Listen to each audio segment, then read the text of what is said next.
I never planned to be home in a hospital corridor at dawn, watching my birth mother shred my medical files like she meant to erase my life. My name is Nina Caldwell. I'm treaty. And today the air smells of antiseptic, dread, and old grudges. It began when Dr. Lee stepped out of the lab holding 2 thick envelopes. He cleared his throat. "Miss Caldwell, the results are ready." I sat stiffly in the metal chair, my sleeve already rolled up. Across from me, my adoptive parents Evelyn and Greg hovered like vultures. Beside them, my older sister Kyla Arshaba lay pale in a wheelchair. She'd been in chemo for months. Her eyes glittered with anger. My phone buzzed. I swiped it open, an email from the National Marrow Registry confirming 6 months ago that I wasn't a compatible donor. I'd forwarded that message to every family group chat. But they never stopped. "Take the test again," they'd cried. "Labs make mistakes." Evelyn had screamed in my face last night. "You owe her your life." Now my real mother, a stranger until today, tore up decades of my records. Paper bits danced in the stale air. "This is destruction of property, Dr. Levarent." Evelyn spat back. "Call security. This ungrateful child is killing her sister."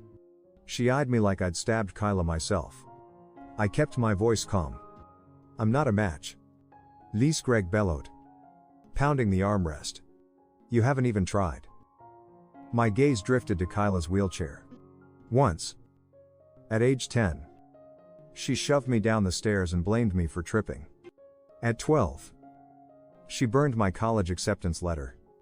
At 16, she convinced everyone I was unstable, and they committed me for 3 months. I'd kept photos of my broken arm, the hospital band on my wrist.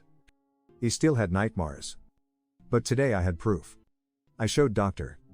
Lee the registry email. The HLA test was done properly. Dr. Lee said, "I recommend the comprehensive panel next." He glanced at my family. "Miss Caldwell consents.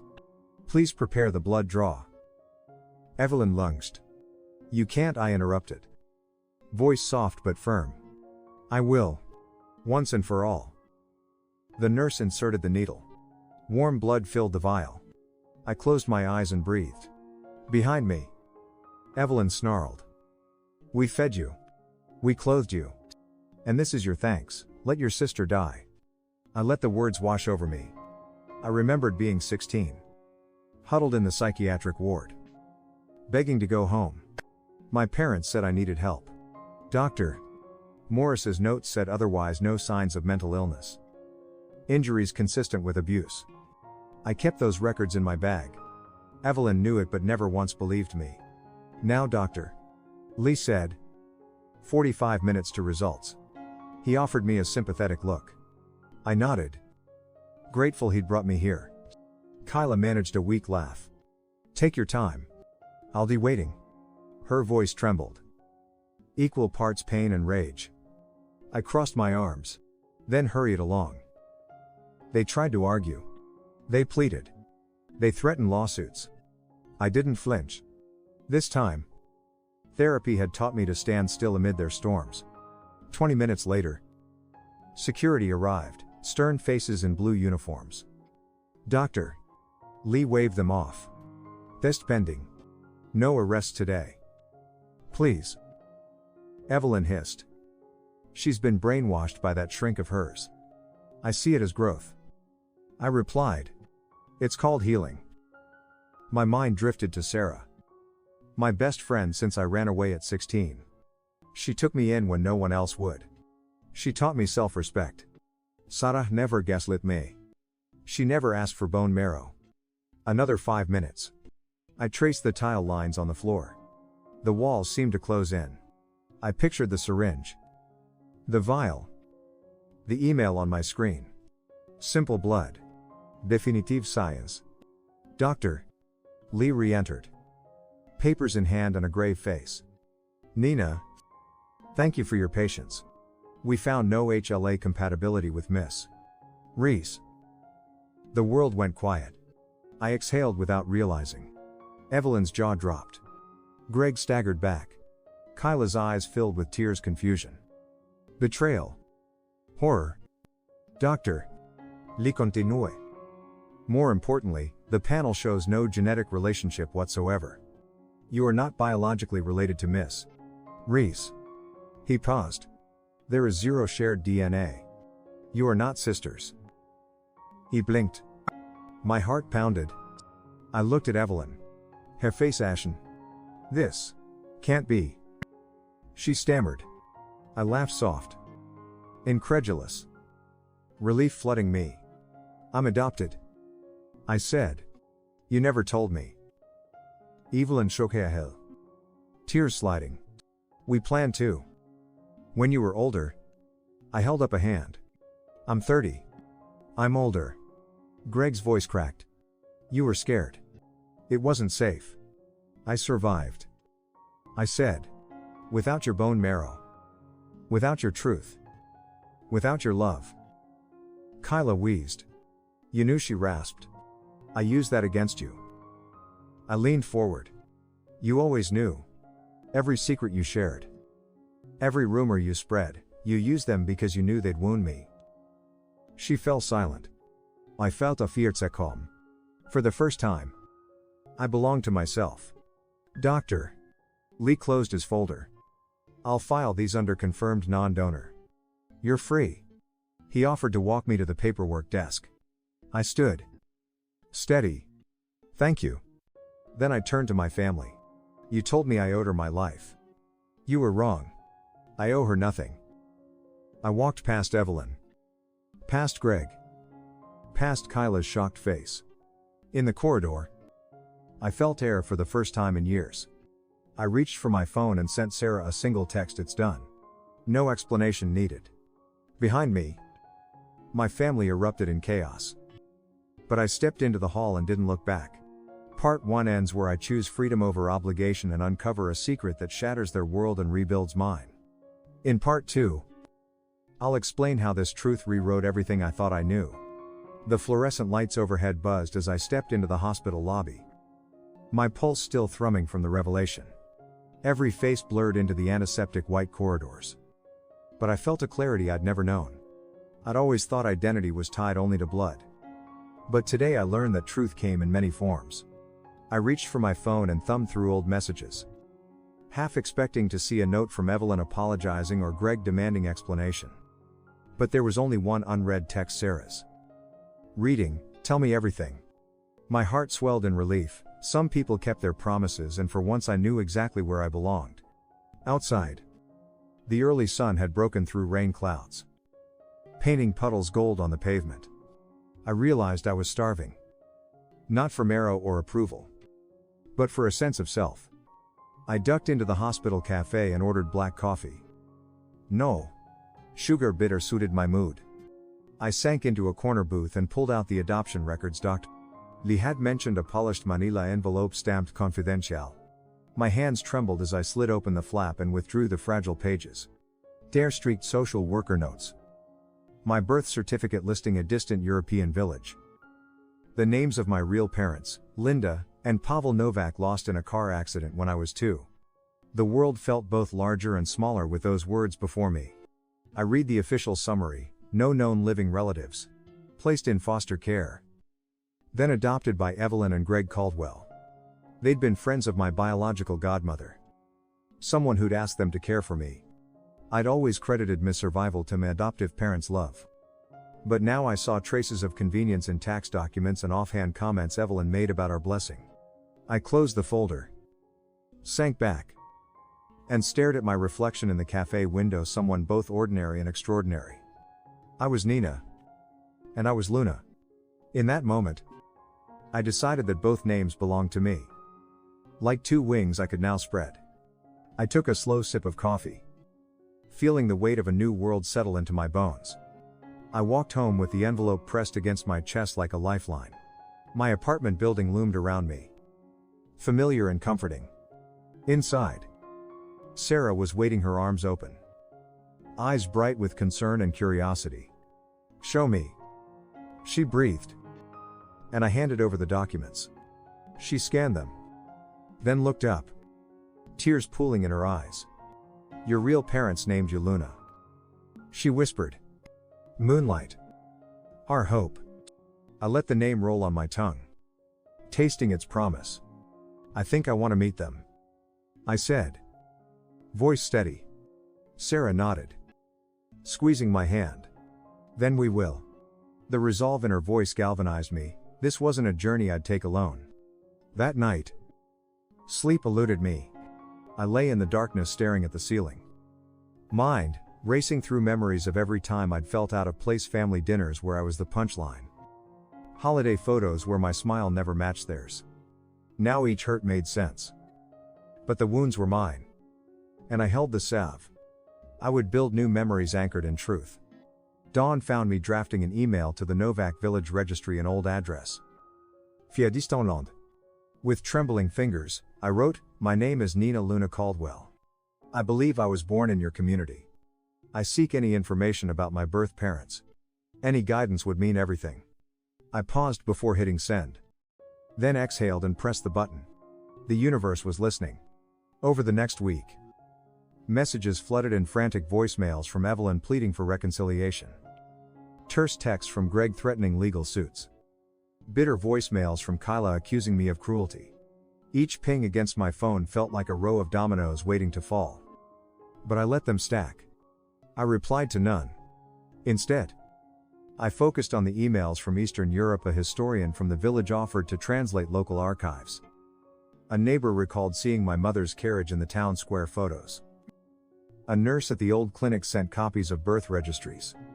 I devoured every scrap, stitching together the silhouette of my past. Each new detail set my spirit alight, but also deepened the ache for parents I'd never known. Then the day came when the village priest wrote, Dear Luna, your parents saved many with their kindness. You carry their light. He included a photograph of my mother cradling me as a baby, soft curls, curious eyes, a gentle smile. I stared until tears blurred the image. For the first time I truly saw her, a stranger yet so like me. I felt her warmth across time and distance. And I understood that love transcended biology. In that moment, I shed the last of my old skin. I was ready to step into the world untethered by lies. Guided by the bond that truly mattered, the one I forged with my own heart. My phone buzzed with a reply from Evelyn. Please talk to us. I drafted a response, I'm sorry, but I've found my family. I wish you well. Then I deleted it. I didn't need to explain or apologize. I closed my eyes and set the phone aside.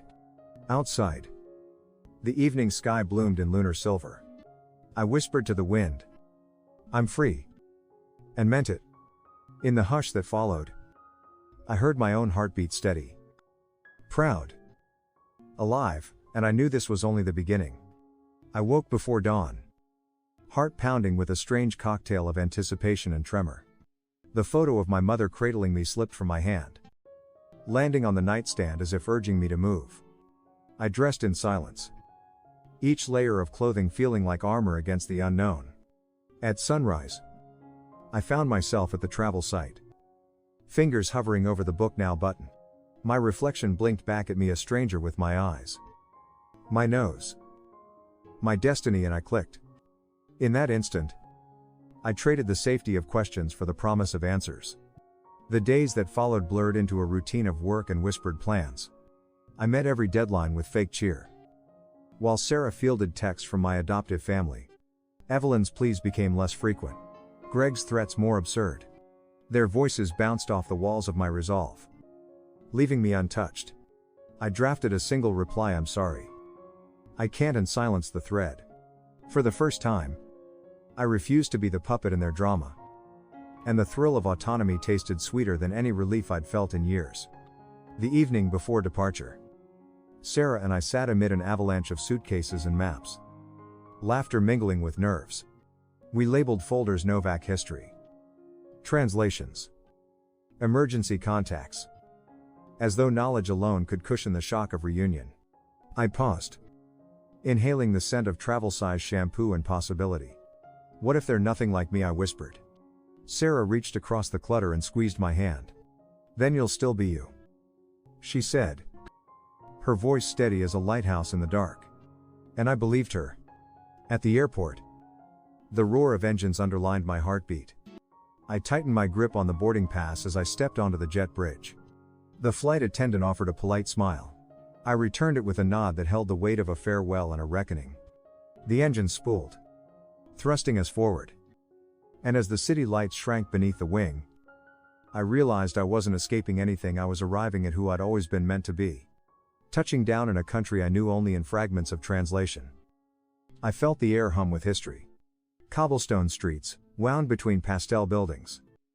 And the hush of morning contained generations of stories. My contact. Father Merrick, the village priest, waited by a wrought iron gate. Eyes bright under silver hair. He greeted me with a bow and a blessing. As if I had always belonged. His welcome made my chest tighten. I wasn't a stranger here, I was a daughter stepping home. He led me through the narrow lanes to the old registry office, where dusty ledgers held my earliest footprints. I watched him trace his finger along a page, landing on my name, Luna Novak. Born 1995. His voice trembled as he spoke of my parents' kindness, their laughter echoing in the village squares.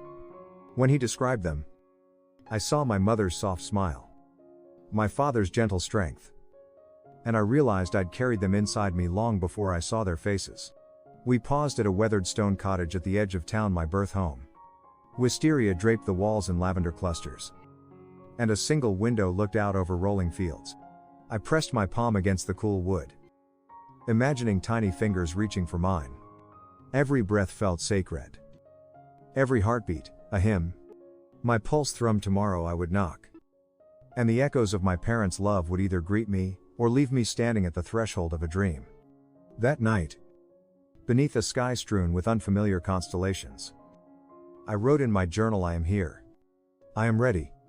The words settled in my chest like the first bricks of a new foundation. The wind carried a promise beyond the half-remembered lullabies here. In this place of moonlit memories, my story would finally find its true beginning. The dawn mist curled around the cottage like a cloak as I approached the weathered door, my hand trembling with a mixture of fear and hope. I hesitated, tasting the silence, then lifted my fist and knocked once firm, deliberate. The sound echoed through the empty hall. Then footsteps shuffled inside. The door creaked open to reveal an elderly woman with kind, curious eyes and silver-streaked hair tucked beneath a faded kerchief. "You must be Luna," she whispered, disbelief and warmth mingling in her voice. I nodded, heart thundering. As she stepped aside, I was no longer an outsider. I had come home. She led me through low-ceilinged rooms filled with echoes of laughter long past hand-woven tapestries, wooden toys, and a cradle draped in lace that I'd only seen in old photographs. "Your mother rocked you here," the caretaker said softly, pointing to the cradle. I traced the lace's delicate pattern, and tears blurred my vision. On a small table lay a leather-bound journal. "Is edge frayed. This belonged to her," the woman continued, handing it to me.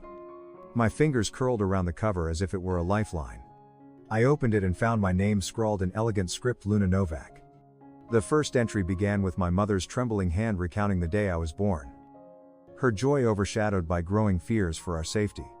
She wrote of whispered threats from local officials who condemned her marriage to Pavel, of villagers who turned away, and of a plan she made to protect me at all costs. My breath caught at each line. She had sacrificed everything for me. A folded paper fell from between the pages, a letter addressed to my beloved daughter. I unfolded it, reading her final words, "My sweet Luna, if one day you stand at this door, know that you are my light. I gave you away so you might live." I pressed the letter to my chest, tears streaming as her love washed over me. The caretaker cleared her throat and offered me a cup of tea brewed from herbs grown in the garden my mother tended. This was her favorite, she said. I sipped, warmth spreading through me, grounding me in this place where I belonged. Outside, the sun climbed higher, illuminating dusty beams that caught floating motes like drifting stars. I realized I had a choice: return to the life I'd built or stay and step into the legacy my birth parents had left behind. My chest tightened with longing. I craved roots deeper than paperwork or tests. I set the journal aside and looked into the caretaker's gentle eyes. "I want to stay," I said. Voice steady. Her smile was radiant, as though the sun itself had blessed my words. She promised to help me restore the cottage and connect with villagers who remembered my parents. In that instant, I felt the first threads of belonging weaving around me. I was no longer the stray child of convenience. I was Luna Novak, daughter of this land, heir to its stories and its future. As I stepped into the garden where wisteria blossoms trembled in the morning breeze, I whispered a vow I would honor their sacrifice. Behind me, the cottage stood silent witness to my promise, its walls already humming with new life. Somewhere in the distance, church bells began to toll, echoing through the valley like a call to destiny. And in that resonant peal, I understood that finding my past was only the beginning. What mattered now was the person I chose to become. The morning sun streamed through the wisteria-laced window as I stepped onto the creaking floorboards, inhaling the scent of fresh paint and old timber. My first task was to map out the cottage's restoration. Each room, a chapter of my parents' story waiting to be rediscovered. I traced the outline of the hearth with my fingertip, imagining laughter echoing off these walls long ago, and resolved that I would bring this place back to life. Every nail I hammered, every coat of primer I rolled on, felt like stitching together a fragmented family tapestry, one I was determined to complete under my own hands. By midday, the word had spread through the village that the lost Novak had returned. I found myself greeting neighbors in the narrow lane, an elderly baker who offered rye bread, a schoolteacher who brought freshly pressed linens, and a young mechanic named Milan, who'd once played in these fields with my father's horse. Milan's easy smile and the tilt of his head as he spoke of my birth mother's kindness stirred something unexpected in me, an echo of belonging I hadn't realized I craved. He handed me a photograph of my parents laughing beneath this very roof, and my chest tightened as I recognized the curve of my mother's cheek. The past was no longer a distant echo. It was beginning to sing in real time.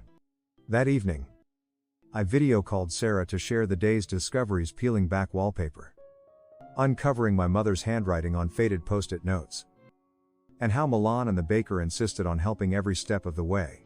Sarah's voice trembled with pride as she reminded me of how far I'd come from a hospital corridor to this cottage filled with possibility. But her expression shifted when I mentioned a fat envelope of legal papers waiting in my inbox from my adoptive parents' attorney.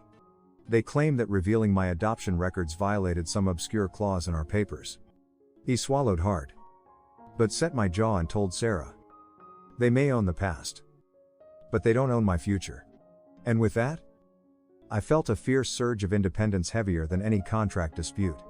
The following morning, I organized a small gathering in the restored garden, scattering lilies and daisies along the stone paths. Villagers arrived with stories: how my father once chased runaway lambs at dawn, how my mother taught the children folk songs by moonlight. Each anecdote wove fresh color into the cottage's walls. And as the sun dipped low, I stepped to the center of our circle and raised my voice in the lullaby my mother had scribbled in the journal. My song faltered at first, then strengthened as the voices of my new community joined mine, until the air thrummed with shared memory. Tears blurred my vision as petals drifted downward like blessings. And I realized that love, not blood, had built this family. Late that night, I found myself alone on the cottage's creaking porch swing, the journal open on my lap. I reread my mother's words, "You are my light." The sentence glowed in the lantern's flicker, and I understood that my purpose here stretched beyond nostalgia. I would transform this cottage into a heritage center, an archive of stories for future generations, ensuring that my parents' sacrifice, and mine, would never fade. I felt the walls hum approval, as though the house itself recognized my vow. I closed the journal and exhaled, feeling the weight of legacy shift into wings. Just as I rose to head inside, a soft knock rippled across the wooden door. My heart skipped. Visitors were rare at this hour, everyone knew the village curfew. I crossed the threshold and twisted the knob, bracing for another neighbor, or perhaps the baker delivering more bread. Instead, I found an envelope sealed with unfamiliar wax and stamped with the emblem of a distant law firm, an urgent summons from my adoptive family. Or perhaps a surprise from my birth father's former colleagues. My pulse thundered as I traced the wax emblem with trembling fingers. And in that moment, I understood that even in this haven, the past and present would continue to collide. Tomorrow, I would open that envelope. The candlelight flickered against the wax seal as I turned the envelope in my hands, the iron crest digging into the paper like a gauntlet thrown at my feet. My breath hitched as I broke the seal and unfolded the crisp pages. Each word a challenge to the sanctuary I'd built. They were demanding that I relinquish any claim to the cottage, threatening international litigation and accusing me of violating confidentiality clauses in my adoption agreement. The document concluded with a stark ultimatum: return by midnight, or face legal consequences. I felt my pulse spike. My past had just drawn its first blood, and it had marked me for combat. I read the fine print by the dim glow of the lantern. Evelyn and Greg Caldwell alleged I had stolen proprietary family documents and were seeking an injunction to seize the property for breach of contract. They framed my quest for identity as theft, painting my pursuit of truth as a criminal act. My fingers curled into a fist.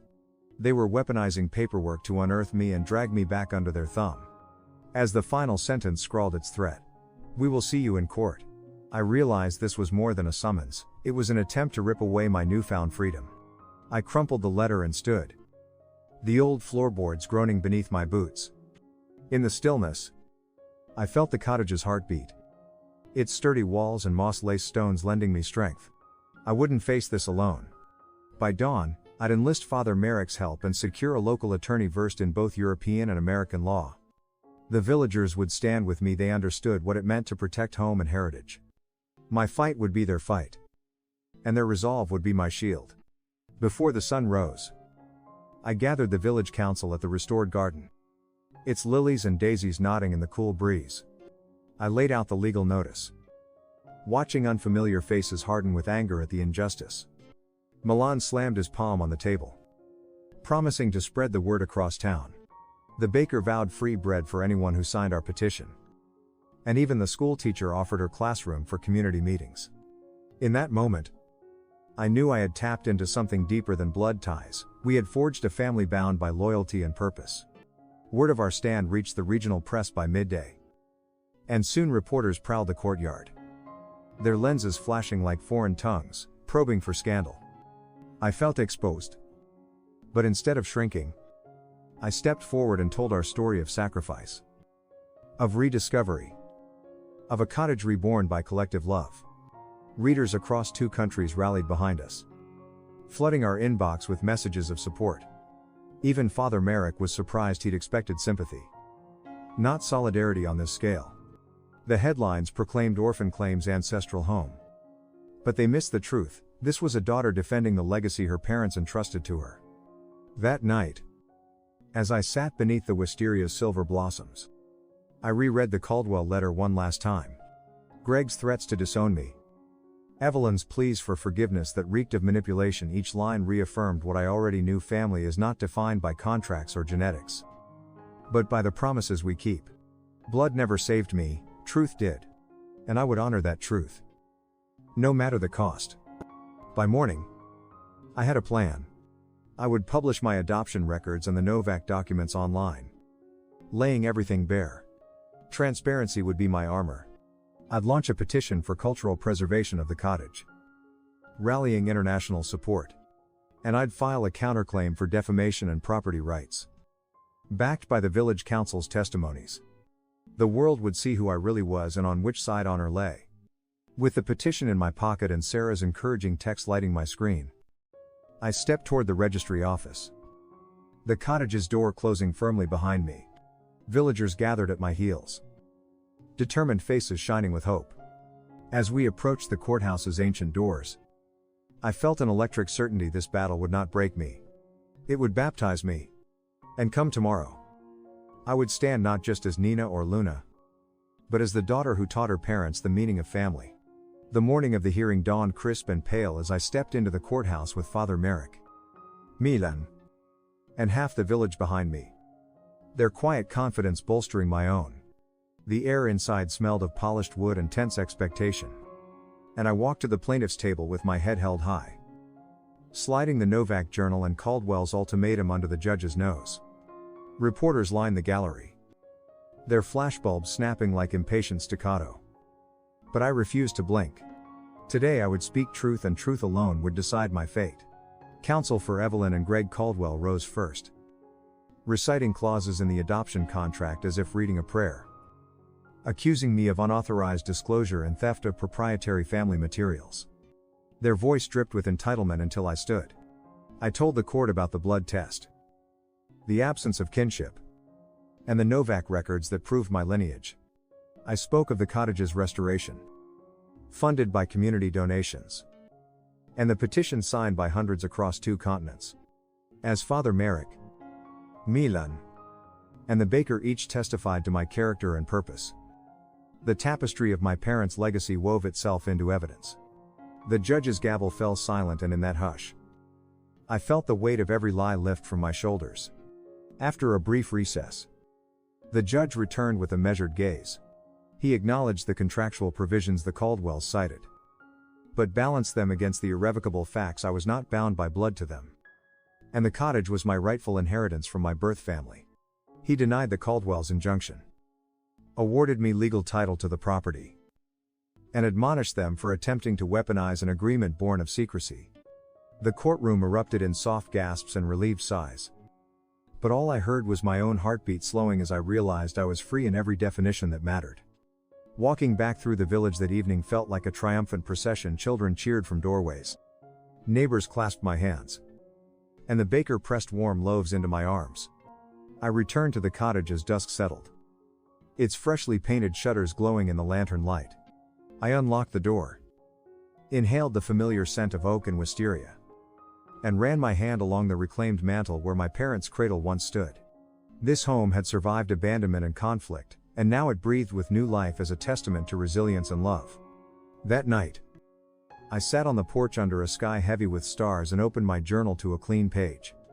I wrote of battles won, of community forged, and of the promise I'd made to honor my mother's memory by preserving this place forever. As the wind carried the wisteria's blossoms across my lap, I whispered a vow: no more shadows, only light. And in that moment, I understood that this victory was not an end but a beginning written in the constellations above, in the laughter that would fill these walls, and in the family I chose to keep. Story 2, Hello? This is Taryn. My parents told me I was a curse when I was 9 years old. Then, without saying goodbye, they abandoned me on a doorway with a backpack. They didn't turn around. Not on birthdays. Not for graduation.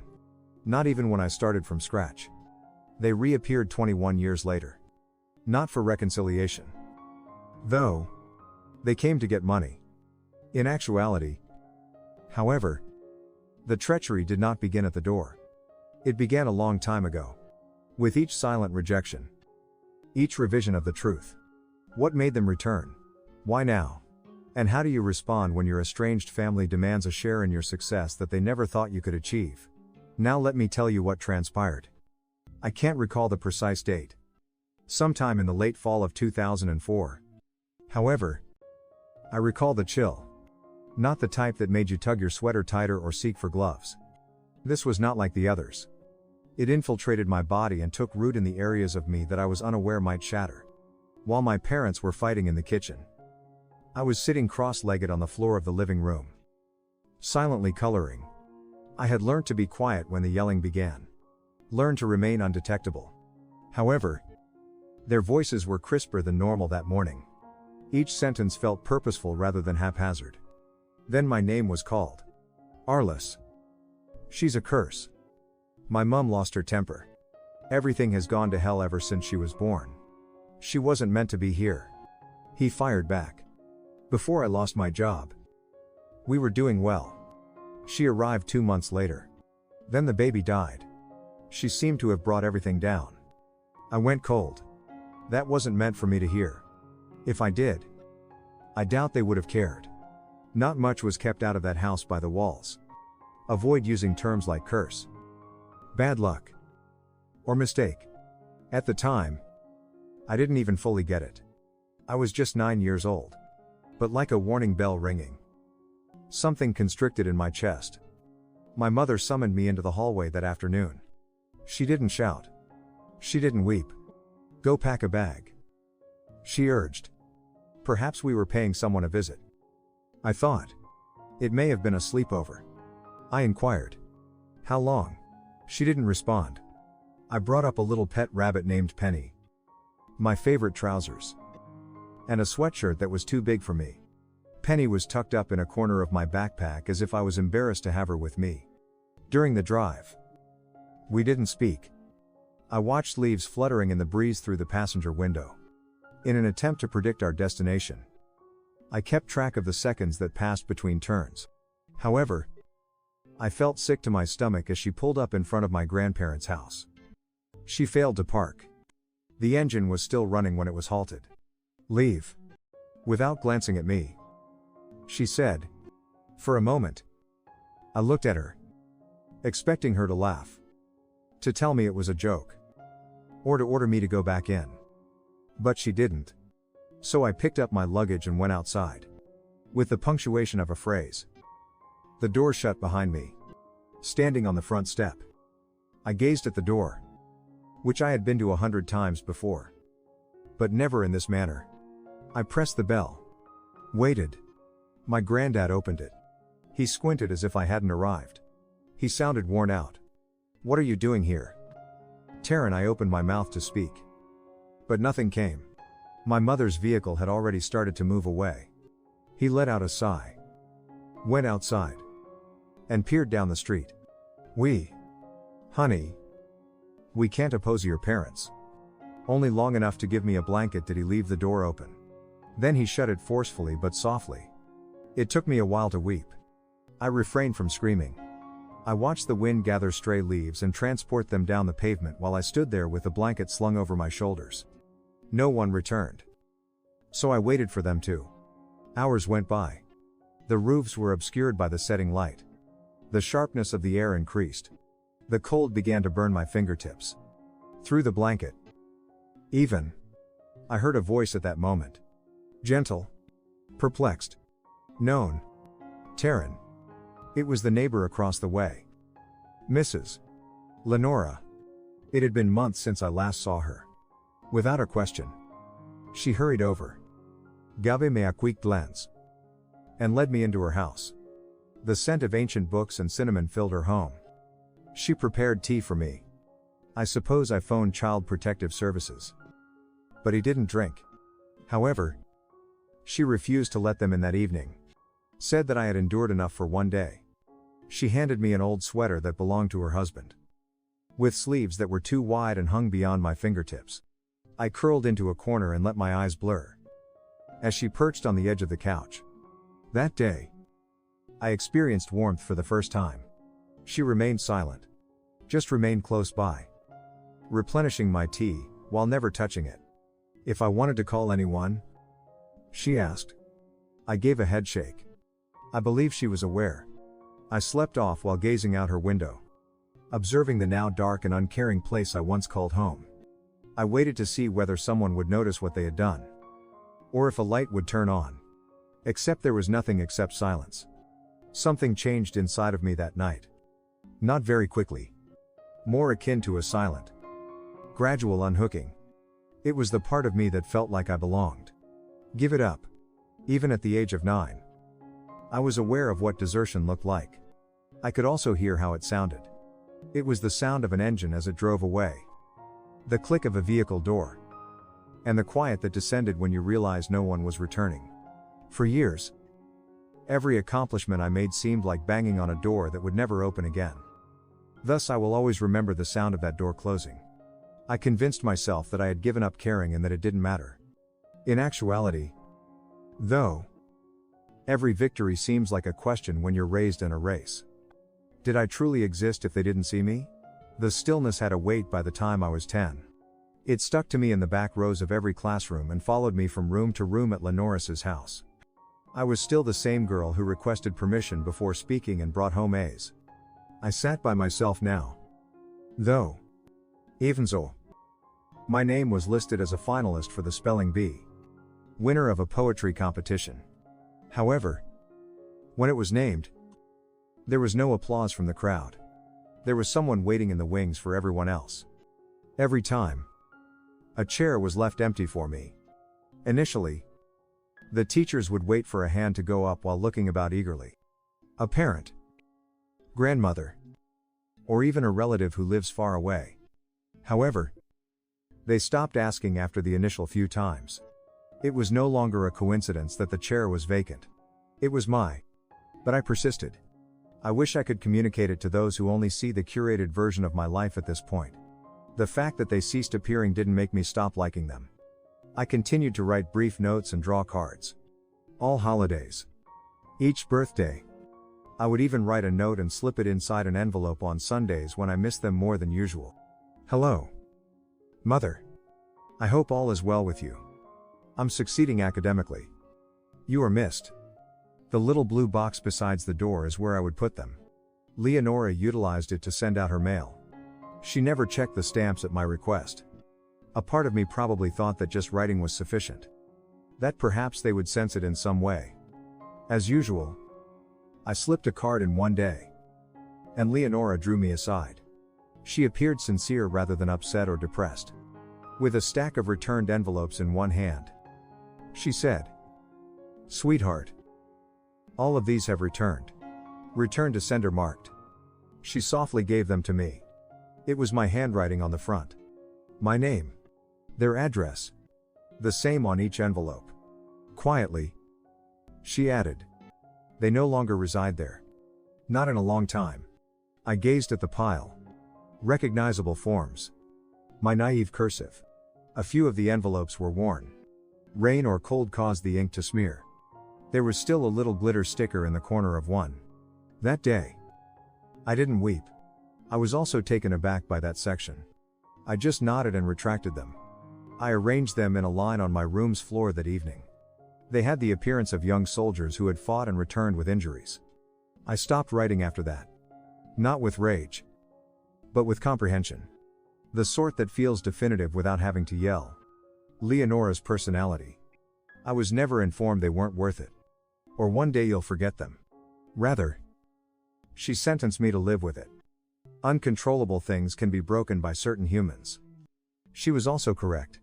Gradually, I started to let go. Not in a big way. Not by slamming doors or throwing fits. But in the subtle, imperceptible ways that only kids can learn. As soon as volunteers were called, I stopped raising my hand. I didn't attend the Student of the Month assemblies hosted by the principal. I requested a seat nearer the exit. At the rear. I hardly smiled at the age of 11 when I won the district spelling bee. They gave me a framed diploma and the ribbon. "Can we get a picture of you with your parents?" said a photographer.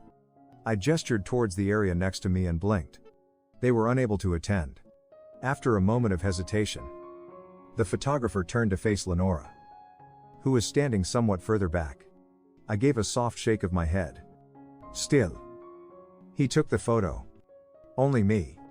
By then, I had rehearsed my grin. I never consented to attend a public function for school again after that. I informed my professors that I liked working in the background after that. I joined the yearbook committee because I could contribute without being noticed. Not because I had many friends. I also composed another card. But I never sent it. It was written on a wet evening just after I received an academic prize. This time, there will be no ceremony. Just a manila envelope with a letter sealed inside. I took a seat and scribbled on a thick piece of cardstock with a marker. "I have another one. I no longer expected you to show up. Yet you still didn't." I cut it in half. Like the others, I addressed it and sealed it in an envelope. Instead of dropping it in, I walked it all the way to the mailbox on the corner and stood there. I tore the card in half. Then in half again. After opening the envelope, I mumbled, "I get it now," as I tossed the fragments into the curbside garbage can. It was not a significant event. Something loosened in me. But there was no loud insight or lightning strike. A hefty object began to rise. Enough to create space for air once again. But not all at once. I convinced myself that I had given up caring and that it didn't matter. In reality, though, every victory seems like a question whether you're growing up or competing. Did I truly exist if they didn't see me? I was going to compose a brand new tale of my own, even if they had removed me from theirs. The incident began on a typical July afternoon. The tall, wooden cabinet in Leonora's kitchen, which had swallowed coupons, unveils, recipes, and God knows what else, was being cleared out. She brought me in to help since the 1980s. And I didn't hesitate. We stacked the papers neatly. Keep the trash. And who knows? Somewhere amid ancient insurance records and yellowed newspaper clippings. I recall the fan humming in the background and the subtle sweetness of the lemon cookies cooling on the counter, mingled with the smell of floor polish. My name was scribbled on the front of a hefty manila packet that I took out not to tear in. And not with affection. Only my name. Not a message. More like a label. Without saying anything, I opened it. 3 folded bank statements and a brief message in my grandmother's looping script were found inside. Before she passed it, I knew it from the birthday cards Mum used to send. Go ahead and read. You own this. When you were born, I put it away. You were worthy of having your own. My heart stopped beating. My birth year was the date on the first bank statement. I opened a $500 savings account in my name. It had increased to a little more than 12 years over time. In the grand scheme of things, that's not much. But to a 15-year-old girl who has nothing, it is. It might have easily been $1 million. I turned to the final page. Zero balance. There were no twins. Date of withdrawal. Leonora must have noticed that my face was pale 2 weeks after I was expelled. She just approached, sat next to me, and put a hand on my back without saying anything. I didn't inquire whether she was already aware. I could see she didn't somehow. Together, we combed over the papers. 2 withdrawal slips with signed names I recognized from doctor's office files and school enrollment forms. My folks. They didn't just expel me. Silently, they cleaned me out. In a legal sense, totally. I gazed at the ink as if it could smudge and lose its significance. But in paper, the truth glared back at me. So I remarked in a low voice. Not even the money that was supposed to keep me safe was secure. Leonora showed no sympathy. She made room for me. Perhaps that was also kinder. I took out the little box of childhood mementos Leonora had saved for me later that night. Class pictures, doodles, and a broken friendship bracelet. The process. A half-ripped, crumpled piece of construction paper with faded crayon markings lay towards the bottom. I immediately recalled it. Me. My parents. A dog. A home. A sun stick. And characters holding hands. We didn't. The previous evening, I had sketched it. I was instructed to prepare a bag. That morning, I had presented it to my mother. Excited and proud. She mumbled after taking one glance. Put an end to this insanity. Our reality isn't like that. And tore it open at the center. I had overlooked that detail. Or perhaps I had simply decided not to recall. The fragments must have been discovered and stealthily preserved by Leonora. Like stitches on a wound. Tying them together with tape. Nobody was able to clean. It no longer ached as much as it had. Deep. Yet not sharp. Known. On that night, I didn't weep. I didn't even stare at the ceiling when I was lying in bed. I was using my eyes to trace flaws in the paint. However, I experienced a change within myself for the first time in years. Nor sadness. Nor terror. Fury. Calm. Steady. Fury. It's the sort that creates something better. Not the kind that destroys everything. Only to demonstrate that it is possible. I sat at the kitchen table the following morning before the sun had risen completely. Leonora had not woken up. I took out a new piece of paper and drew the previous sketch once more. Same stick. Same home.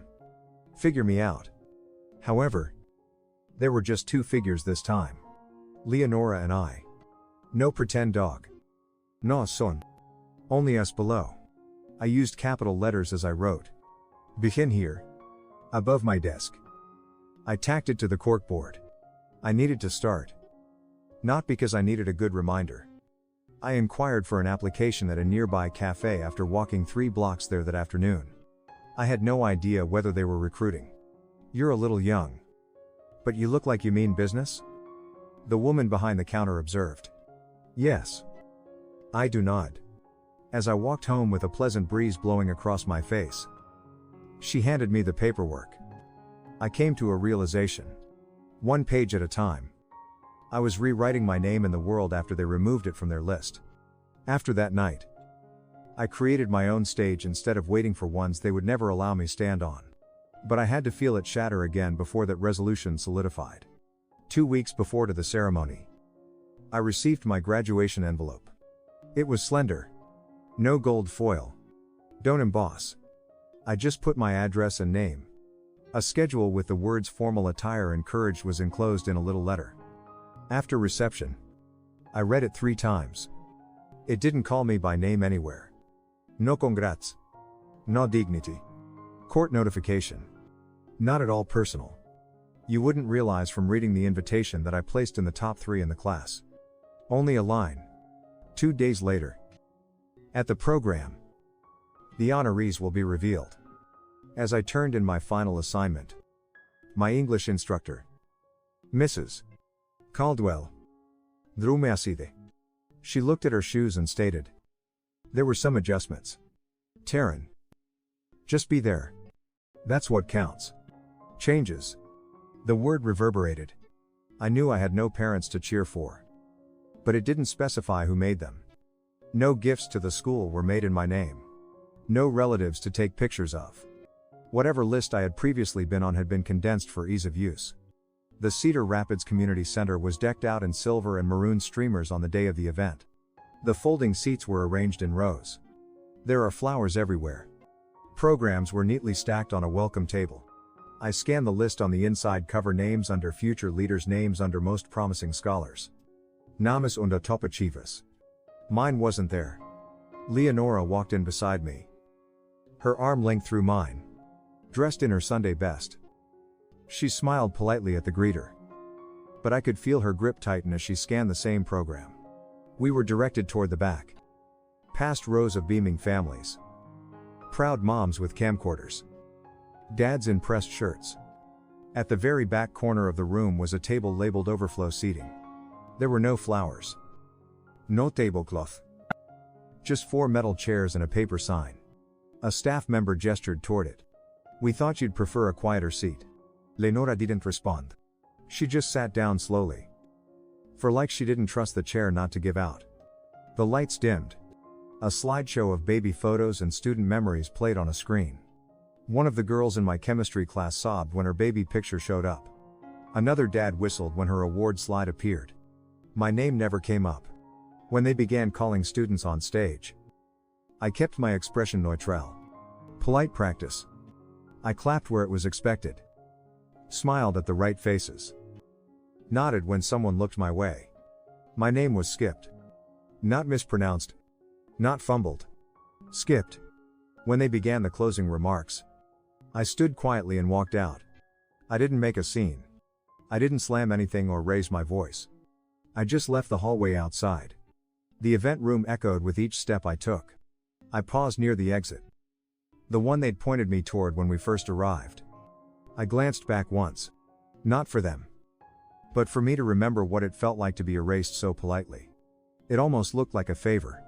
That night after dinner, Lenora slid a letter across the table. It was addressed to the school superintendent, the principal, and the guidance office. I already sent copies. She said, "That one's yours to keep." It was firm. Unemotional. Just facts. She didn't ask if I wanted a response from them. I think we both knew it wouldn't matter. They called 2 days later. Offered a private recognition meeting. I declined. In my room, taped to the back of my closet door, was a folded piece of paper I hadn't looked at in weeks. It was my speech. The one I'd written the month before. Back when I thought my name would be called. I unfolded it. It started hopeful. Cheesy. Even typical senior speech stuff. But the last line hit differently now. I whispered it aloud. Alone in the quiet. I may not be your top student tonight, but I'll be the name you never forget. I folded it back up and tucked it into the inside pocket of my jacket. From that night forward, I stopped waiting for stages they'd never let me stand on, and built my own. I thought they might stay gone forever, until someone told them how far I'd come. After the graduation ceremony that never called my name, I needed to disappear. Not physically, but emotionally. I needed to become someone who didn't care anymore. Someone who created her own definition of worth. That summer, I didn't go on trips or join farewell parties. I stayed in Lenora's apartment. Mostly in the back room that we called the office. Even though it barely fit a desk and a cracked bookshelf. It was where she kept bills and paperbacks with broken spines. It became where I kept everything I didn't know how to say out loud. I pulled out the tape together. Drawing again. The one from years ago. The one I'd redrawn after finding the torn original. I laid it flat and stared at it.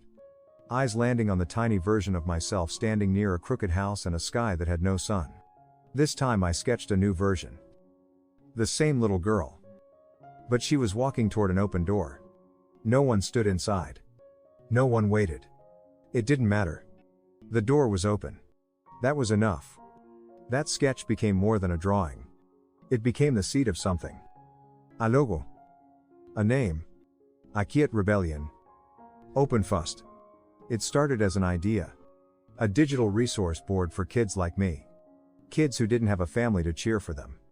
Kids who didn't know how to apply for college or ask for help without choking on the shame. I didn't know how to build it yet.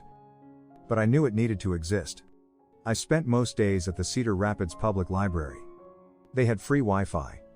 Free workshops and librarians who didn't ask why you were there so much. I signed up for every coding class. Every webinar on digital design. Every seminar that offered coffee and a PowerPoint. At night, I scrubbed floors at a 24-hour gym and worked the breakfast shift at a nearby diner. My clothes always smelled like lemon cleaner or bacon grease. But I didn't care. I was building something no one could take away. When people asked where I came from, I said, I live with my guardian. I didn't mention my parents. I didn't say I used to have a savings account. They emptied. I didn't tell them about the chair left open at my graduation. I wanted to be known for what I built. Not what I survived.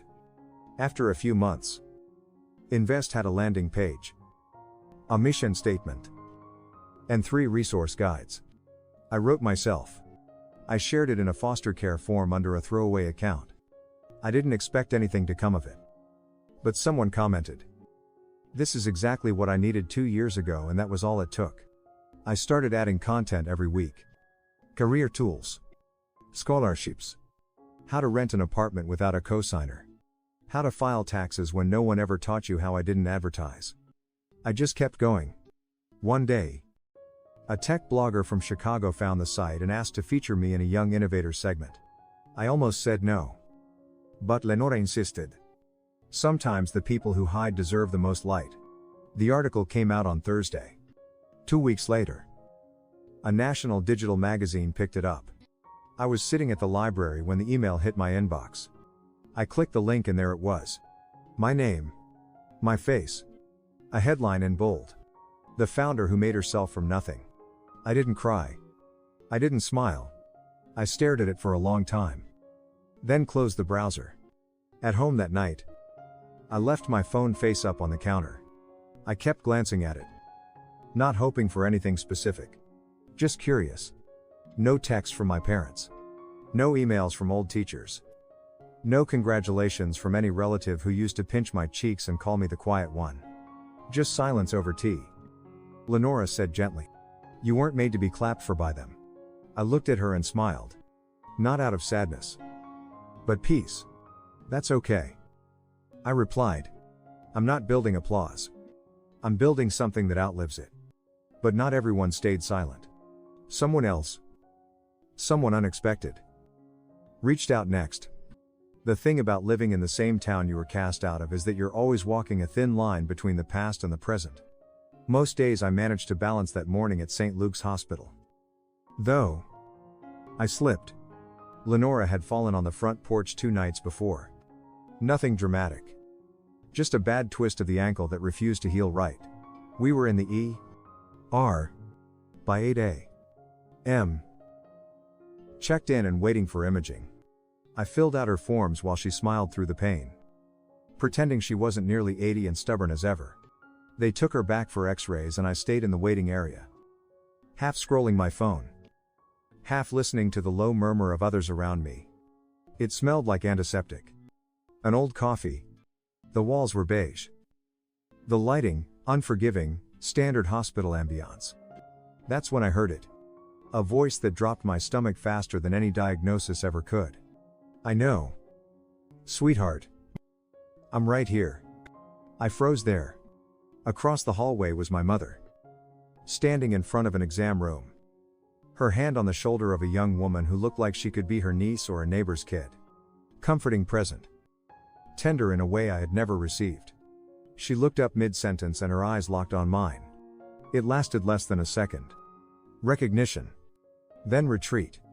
She blinked, looked away, and carried on like I was a stranger in an airport. Like I hadn't been her daughter. Like I didn't exist. She walked past me not 10 minutes later. Didn't flinch. No smile.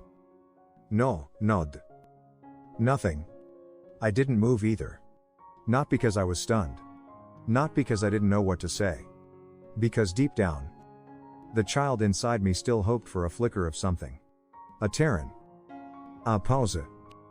An apology. Something human. It never came.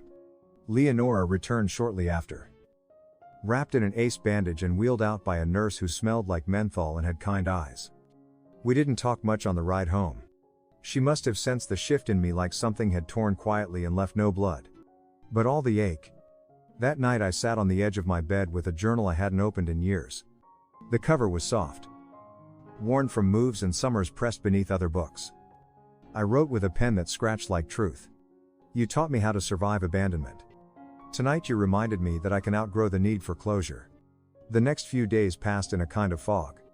I kept up with work, took Lenora to follow-up appointments, and pretended everything was status quo. But I kept checking my phone. I wasn't expecting anything from her. But maybe from someone else. 3 days later, it came a text. Hey. I saw you at the hospital. I didn't know what to say. I'm sorry. I'm glad you're okay. Elizabeth. My sister. We hadn't spoken since I left home. She had been 15 then. Just a teenager. Following the rules. Trying not to rock the boat. I never blame her for staying silent. But that silence had stretched into years. And now a text. Tiny black letters on a pale screen. No punctuation after. Sorry. No elaboration. I read it 12 times before I replied. Thanks. Me too. That was it. I didn't ask how she was. I didn't send a photo or say we should meet. Just left it floating in the ether the same way she'd left me years ago. Some might say that was cold. But it wasn't revenge. It was boundary. I'd spent so long wanting closure, thinking it came in the form of an apology or a reunion or someone sobbing in the rain. But what I'd learned was this. Sometimes closure doesn't come. Sometimes you create it by not answering, by not explaining, by not needing their recognition to prove your existence. Later that week, I watched the mail arrive from the kitchen window. Bills. Flyers. A birthday card for Lenora from her dentist. I stood there holding the stack and realized how much had changed. Not just in my life, but in me. Their absence used to hollow me out. Now it just made room for other things. I thought about the way my mother looked through me. The way Elizabeth texted from behind a wall. She wasn't ready to climb. I thought about how many times I'd bent over backward, hoping someone would pick me. Just once. Choose me over convenience. They hadn't. And I was still here. The silence wasn't sharp anymore. It was structure. And just when I thought they'd reached their boldest, they tried to take what I built. It was a Tuesday. Late November. I had just wrapped a virtual meeting with my development team. Clicked leave and leaned back in my chair. The light from the window behind me cast a quiet glare across my desk, highlighting the stack of unopened mail I had ignored for most of the week. One envelope stood out. Cream-collared, stiff, and handwritten in a familiar cursive that turned my stomach. Cedar Rapids postmark. No return address. But I knew. Of course I knew. I opened it without ceremony. Inside, neatly typed and branded with a law firm's letterhead, was a formal request for educational support. The language was polished, clinical, but every word screamed entitlement. My parents, through legal counsel, were asking me to help pay for my younger brother's college tuition. They framed it as an act of familial continuity and cited in exact words the years they raised and supported me as justification. I didn't move. Didn't blink. Just sat there staring at the letter like it might dissolve if I waited long enough. They hadn't spoken to me in over a decade. Not after the court hearing. Not after the articles. Not after I built something from the ashes. They left. And now they wanted money. But it wasn't the money that got me. It was the rewrite. The years they raised and supported me. As if those years hadn't ended with a backpack on a doorstep and a closed door behind me. My hands trembled for a second before I folded the letter neatly and placed it flat on the desk. I wasn't about to let them break my breath. Not again. The next morning, while reviewing platform data with my lead engineer, my phone buzzed with a new email notification. The sender was one I hadn't seen in years. Gordon P. Midwest Console Dog. Uncle Gordon subject. Family duty. I didn't open it at first. But curiosity has a way of getting its claws in. And by the time I read the first line, I knew this wasn't just a financial ask. It was a moral ambush. Taryn, we all do things we don't want to for the sake of family. Blood matters. You were given a chance. It's your turn to give back. No. Hello, no. How are you? Just expectation. His words weren't sharp. They didn't need to be. The venom was in the assumption that I still belonged to them. That I still owed something. That my silence meant access. I didn't scream. I didn't reply. Instead, I printed the attorney's letter and Gordon's email. I placed them side by side. Attached a yellow sticky note. And wrote in bold, steady letters. My silence is not an agreement. It's an upgrade. I stuck both pages in a manila folder. Dropped it into my filing cabinet. And locked the drawer. That night, I sat on my balcony with a cup of tea and the lights of downtown Austin glowing quietly below. I thought about everything I'd built. Not just the platform. Not just the name. But the life that came after the silence. The team I had hired. The resources we distributed. The kids who wrote to say, "You helped me get my first apartment." Or "I didn't think college was possible until now." And still, somehow I was reduced to a line item in a letter. A walking bank account with a pulse. That's what made it sting. Not the money. But the fact that they hadn't just forgotten me. They had repurposed me. The next morning, I called my lawyer. "This is probably nothing," I said. "But I want it on record." She didn't even ask why. Just told me to send everything over. Later, I sat with my journal. The one I only used when I needed to process things to reel for a Google Doc or a Notes app. I wasn't just erased. I wrote. I was repurposed as a bank account. Silence is powerful. But now they were about to hear what it sounds like when the world speaks for me. The meeting room on the top floor of my office was glass-walled. Minimalist. Always spotless. I sat at the end of the table, watching sunlight creep across the concrete floor as the projector booted up. My legal team sat across from me, folders spread like a war map. We had done this before. But never quite like this. They've sent another follow-up. Ava, my assistant said, sliding a letter toward me. Deadlines on it this time. Implied consequences. I opened it and scanned the legal language. Same tone. Same demo.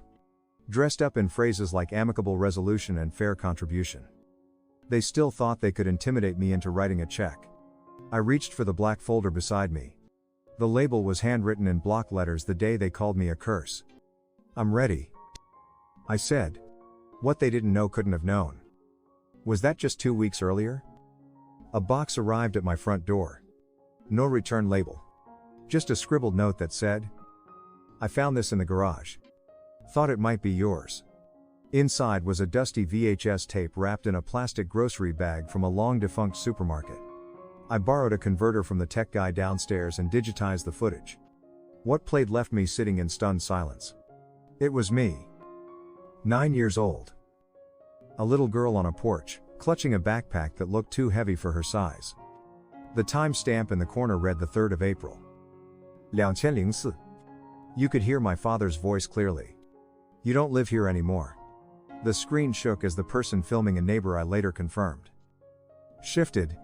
Then came the unmistakable sound of a car door slamming and tires crunching gravel as they pulled away. I didn't cry in the footage. I just stood there, blinking like I didn't understand the rules of the world anymore. I had forgotten that someone might have seen it. That someone might have cared enough to record it. And now, nearly 21 years later, it was back. I combined it with what we had bank records showing they drained my savings. The rejection letters from school events. The lawyer's requests. The family's guilt-ridden emails. When my journalist friend Rachel arrived later that week, I played the tape without warning. She didn't say anything for a full minute after it ended. "Then you want to go public?" "No," I said. "I want them to see that I'm not afraid of silence anymore." We recorded my statement in one take. No edits. No dramatic lighting or music. Just me sitting in my office, looking directly into the lens. "This isn't revenge," I said calmly. "This is record keeping. For every child who was told they were the problem. For every kid who wasn't believed." I posted the clip on my company's social media accounts with a short caption. "If you want to know who I am, look here. If you want to know why I fought, listen." Within 24 hours it had over 3 million views. By the 3rd day, it hit national press. The comments didn't come from pity. They came from solidarity. Other people who had been disowned, shamed, forgotten. Then came the email from my parents' lawyer. "We are open to resolving this matter privately, in the interest of preserving family dignity." I didn't respond. I didn't need to. That folder, the day they called me a curse, stayed on my desk for weeks. I never opened it again. But I never filed it away either. It was my line in the sand. The irony wasn't lost on me. The same voice that once said, "You don't live here anymore," now wanted to negotiate as if nothing had happened. As if they could scrub the years clean. But the world had already seen it. And I had nothing left to prove. They took my seat once. This time I gave it back. Before they could even ask for more. The envelope arrived in the mail on a Wednesday. Cream-colored and thick. Sealed in gold foil. Like something regal. I almost didn't open it. But curiosity is a persistent thing. It was an invitation to my younger brother's birthday celebration. A banquet. Formal attire. Suggested venue. A high-end event hall in Cedar Rapids, I remembered from years ago. The invitation was signed in full script. "With love, Darlene." No personal note. No acknowledgement that we hadn't spoken in nearly a decade. Just an ornate font telling me to come celebrate family. I held the card in my hands for a while before sliding it onto my desk. It wasn't guilt that pulled me to say yes. It wasn't forgiveness either. It was strategy. Sometimes you walk into a fire not because you want to burn, but because you want them to know you've already walked through worse. The evening of the party. I arrived 10 minutes before the start time. I wore a navy blue suit. Not a dress. Sharp lines. No apologies. My heels clicked across the polished floors as I handed my invitation to the woman at the check-in table. She gave me a stiff smile and gestured to the far end of the hall. "We have you at the overflow table," she said. Like it was a seating preference I had requested. My table sat next to the emergency exit. No linens. No centerpiece. A single folded card with overflow printed in black ink. As if the word didn't carry enough meaning already around me. Clusters of family and friends filled round tables draped in gold. Laughter echoed from corners of the room I hadn't seen in years. Some familiar faces glanced in my direction.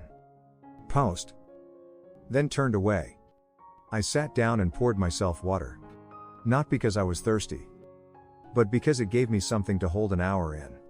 My father stepped up to the microphone. He tapped the side of his glass with a spoon and cleared his throat. "Thank you all for being here tonight," he said. "To celebrate our son and to honor the people who stood by our family all these years." There was applause. I didn't clap. No mention of me. No acknowledgement that I was in the room. I wasn't surprised. In fact, I had expected it. But the confirmation settled like lead in my chest. I lifted my glass in a quiet toast to myself. My phone buzzed quietly under the table. A text from Rachel. "My journalist friend from Austin. Local paper says someone in your family leaked your Forbes feature last month. New article runs Monday. They want it." You seen, I stared at the message. So that was it. The invitation. The table. The timing. I wasn't here to reconcile. I was here to validate their narrative. The estranged daughter made good. A trophy they didn't earn. They want you visible again. Rachel had written. But only on their terms. I stood up before the dessert trays rolled out. No one stopped me. No one looked my way. Before I left, I took the folded overflow card and scribbled something on the back with the pen I kept in my bag. "Thanks for the reminder. This table was never mine." I placed it neatly on the white plate. Walked past the dance floor and out through the front doors. The night was warm for Iowa. The kind of warmth that made you feel like summer was trying to return. Each step I took away from that building felt like the undoing of a string I'd been wrapped in for years. They wanted a photo opportunity. They got a silhouette walking away. I thought that would be the final page until someone reminded me that not all family comes in through the front door. The letter from their lawyer came with an offer for private mediation. The phrase sounded more like damage control than an actual compromise. My attorney, Denise, advised me not to go there. Testing your boundary. If you sit down, they'll claim you've already agreed to soften it. But I had my own reasons.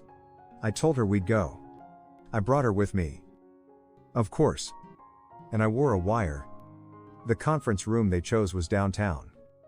Small and stiff. With a tray of untouched pastries and a pitcher of lukewarm water. No one poured. My parents arrived looking like churchgoers, calm. Practiced modestly. Dressed in a way that said, "We're just here to be reasonable." They opened with pleasantries. My mother commented on my shoes. My father said something about the weather in Austin. I sat in silence, letting their small talk stretch itself thin. Then the tone changed. "We just thought," my mother said, clasping her hands, "that with all you've accomplished, it wouldn't be difficult for you to help with his college. It's family. After all," my father added, "we did raise you. Maybe not perfectly. But we provided a foundation." I let the silence hang in the room like smoke. "Which part?" I asked. "The foundation. Was it when you locked the front door behind me, or when you told everyone I'd run off and ruin the family's peace?" They both flinched. Not from my voice, which was calm, but from the mirror I held up to them. My father shifted in his seat. "You're successful now. You wouldn't be who you are if we hadn't made hard choices."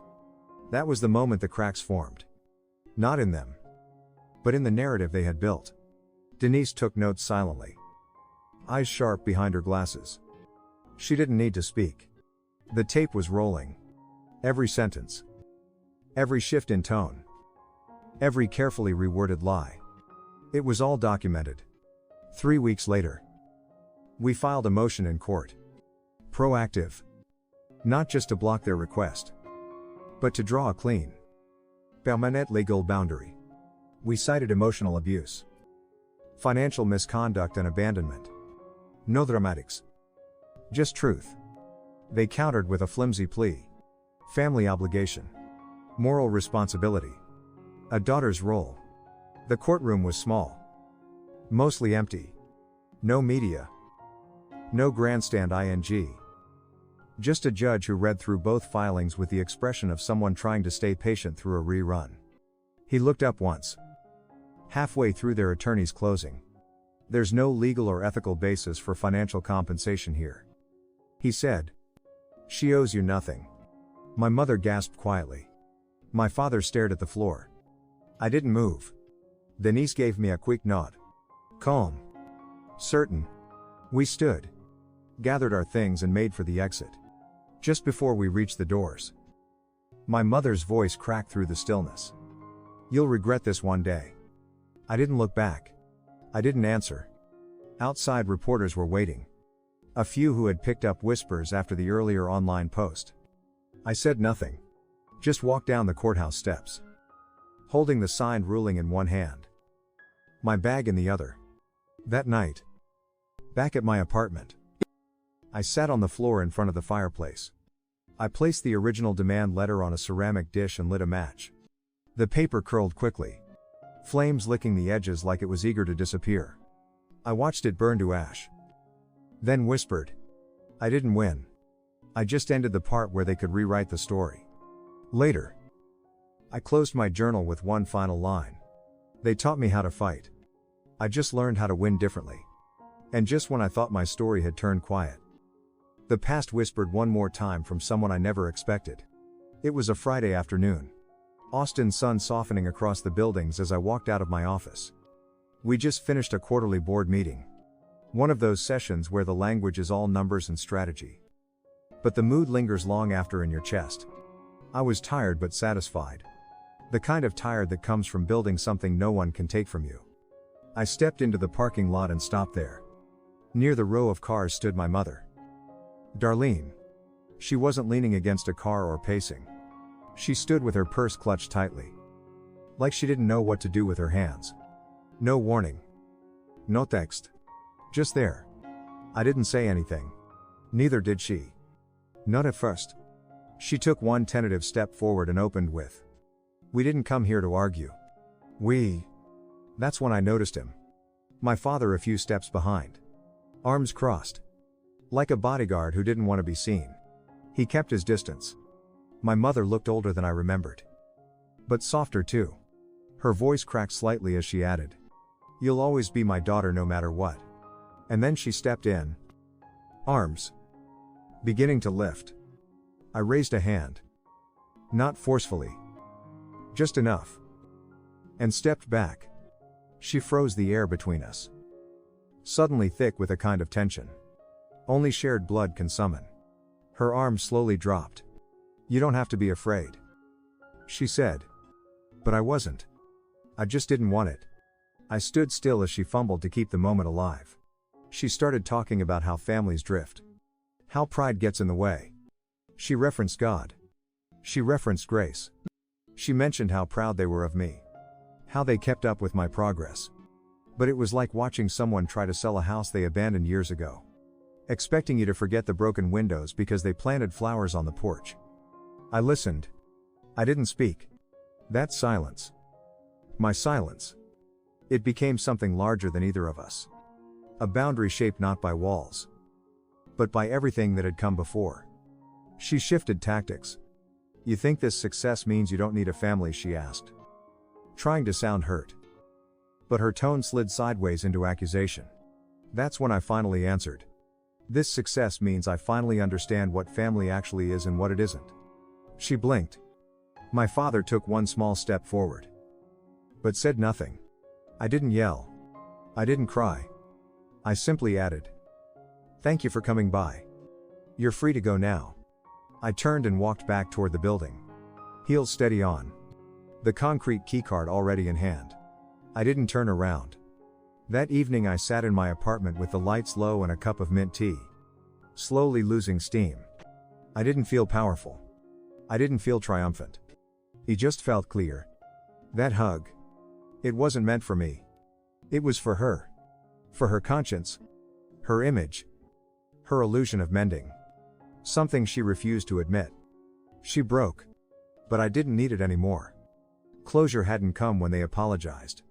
It came when I didn't need one anymore. And this time, I wasn't standing on a doorstep hoping for love. I was holding the key to my own home and opening the door for someone else. It started with a message. Short. Jarring in its familiarity. Hope you're doing well. My sister says her baby's been bringing bad luck. She called him a curse. Thought of you. Can we talk? It was from Naomi, a second cousin I hadn't seen since childhood. We weren't close. Distant days. Shared relatives. That was it. But the word curse lit something in me I hadn't felt in years. Not anger. Not grief. Urgency. We met at a small cafe outside of Austin. Naomi looked exhausted. Young. Overwhelmed. Like she was holding guilt in both hands and didn't know where to set it down. She said it after he got sick twice. Then the job stuff. Now. My dad's car broke down. She thinks it's the baby. I told her that's insane. But I don't know. She believes it. I listened. I didn't jump to blame. I didn't throw stones. I just said one thing. The moment you name a child a burden, you break them before life even gets a chance to test them. She blinked. Then nodded. We talked for hours. I told her about myself. Not everything. But enough. I saw the shift in her shoulders by the time we hugged goodbye. It wasn't a solution. But it was a seed. Sometimes that's more than enough. Back at home. I walked through the guest room. Or what had been the guest room. Lena's room. Now. Her furniture had been delivered the week before. She hadn't agreed to move in until recently. And even then. She called it a long visit. But I knew better. She had left her gardening books on the nightstand and her slippers under the bed. On the wall above her dresser hung a framed drawing. My drawing. The one I'd created at 9. Recreated again at 15. Torn. Taped. Then redrawn. Finally finished. It showed a little girl walking toward an open door. Just her. Just light. No shadows. That frame wasn't just art. It was survival. That weekend. We drove to a cabin just outside of Fredericksburg. Quiet. Lakeview. No reception. I brought a stack of journals and a pen that always bled a little too much ink. Leonora brought crossword puzzles and a kettle that squeaked on the stove. We didn't say much in the mornings. I wrote by the water. Not about pain. About what came after. I thought I needed a mother. I scribbled once what I needed was a place to be loved without proof. There was no press at that cabin. No internet. No platforms. Just breath and quiet and a kind of peace I hadn't known I'd been chasing. On our last night there, I sat by the fire and reviewed my talk for an upcoming Youth Foundation gala. I had agreed to speak not because I liked attention, but because I knew what it felt like to be 15 and invisible. I practiced the opening line out loud. Fire crackling beside me. I was never the curse. I was the chapter no one wanted to read. But I'm writing the ending now. The next week, I stood on stage in front of rows of young people. Most of them foster kids. First-hand college students. Quiet kids who had lived too much too early. I looked them in the eye and said, family isn't blood. It's the people who walk in when others write you out somewhere in the audience. I knew Naomi was sitting with her baby in her lap after the event. I drove home in silence. I pulled into the driveway. Headlights sweeping across the garden. Lenora had started from scratch. I stepped into the house. My house. And dropped my keys in the bowl by the door. And this time, I wasn't standing on a doorstep, hoping for love. I was holding the key to my own home and opening the door for someone else. I used to believe survival meant staying quiet. Shrinking myself. Carrying pain like it was proof of strength. But life has taught me that real strength comes from naming the truth out loud and choosing who gets to stay in your life. You don't owe anyone access just because you share DNA. Family, as I've learned, is not who gave you your name. It's who says it with respect. If you've ever been made to feel like you didn't belong, like you had to earn love or prove your worth just to be accepted, I want you to hear this. You are already enough. Your story matters. Even if the people you hoped would listen never do. Your voice is valid. Your boundaries are sacred and your future is yours to reclaim. Now, I'd love to hear from you. Have you ever had to walk away from a version of family to protect your peace? Do you believe forgiveness requires reconnection, or can it live quietly in your own growth? If this story touched something in you, let me know by dropping a comment with the number 1.